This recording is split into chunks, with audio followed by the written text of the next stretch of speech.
Magandang umaga po sa ating lahat, mga kapatid. Magandang umaga din po, Father. Araw ng Huwebes sa ika-11 linggo sa karaniwang panahon. At ngayon din po ay araw ng pagdedebosyon natin sa ating mahal na patron, San Pablo ng Cruz. Sa ating pagninilay, magandang balikan ang ating unang pagbasa mula sa ikalawang sulat ni Apostol San Pablo sa mga taga-Korinto. Nagpapatuloy si San Pablo sa kanyang pangangaral, sa kanyang pagpapahayag tungkol kay Jesus. At sa pagkakataon na ito, malinaw niyang sinasabi na ang kanyang pagiging apostol ay nakadikit sa halimbawa, sa turo ng ating Panginoon. Wala siyang anumang ipinapahayag o isinasagawa na hindi ayon sa turo at halimbawa ng ating Panginoon. Iba sa mga tinatawag niyang nagpapahayag tungkol kay Jesus, pero ang pamumuhay naman ay napakalayo sa turo at halimbawa ng ating Panginoong Jesus. Dito, binibigyang diin ni San Pablo sa kanyang pangangaral ang katotohanan. May mga nagpapahayag tungkol kay Jesus. Maaaring magaling silang magsalita, pero sa katotohanan, hindi nila isinasabuhay ang kanilang ipinapangaral. Hindi nakikita sa kanilang gawa ang kung ano ang kanilang ipinapahayag, na para bang napakalayo ang kanilang sinasabi sa nakikita sa kanilang pamumuhay.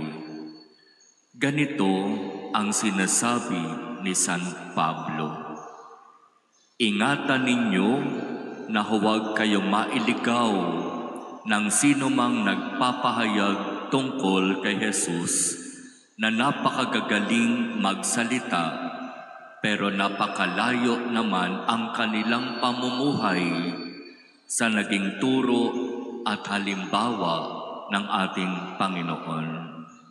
Kaya dapat tayong maging maingat sa pagkilatis, sa pagtingin sa mga nangangaral, sa mga nagpapahayag, sa mga nagpapakilala na sila'y mga lingkod, tagasunod, tagapaglingkod sa ating simbahan, sapagkat marami ang nagpapahayag, pero sa katotohanan, ang kanilang pamumuhay ibang-iba sa kung ano ang itinuro at naging halimbawa ng ating Panginoon.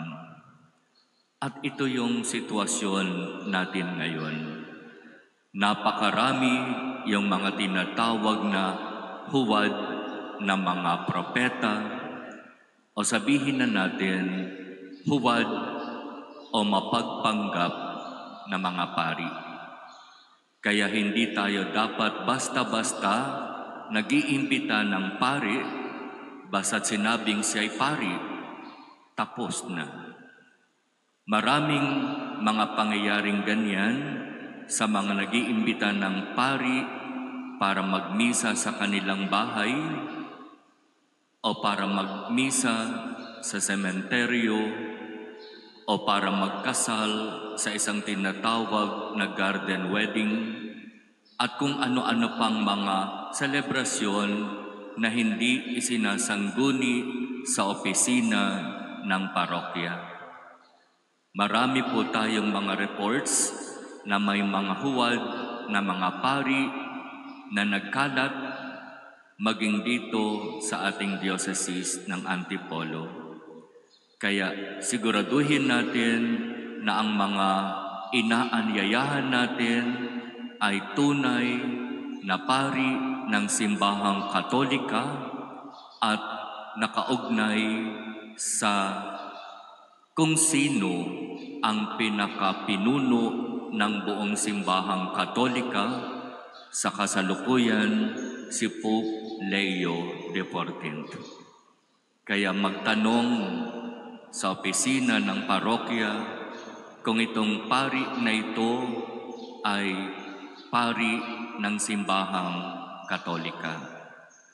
At may mga pagkakataon na kapag nagsabi sa opisina na na-invite namin sa ganitong pari, meron tayong nadidiskubre na itong pari na na-invite ay hindi paring Katoliko. Minsan nga, sinasabi pa magmimisa sa ating mortuary, obispo, pero yung pala, hindi naman obispong Katoliko. Yan ang sinasabi ni San Pablo sa unang pagbasa. Maging maingat, baka tayo ay nadadala ng magagandang pananalita ng mga nagpapanggap na mga apostol, ng mga nagpapanggap na mga pari. At makikita natin sa kanilang uri ng pananalita at pamumuhay ang kung sino ang tunay at kung sino ang nagpapanggap na mga lingkod ng simbahan. Ipanalangin natin ang ating mga pari. Ipanalangin natin na marami pa ang pumasok sa pagpapari upang tunay na maging huwaran at modelo ng tunay na pagsunod sa pinakapunong pari, si Jesus na ating Panginoon.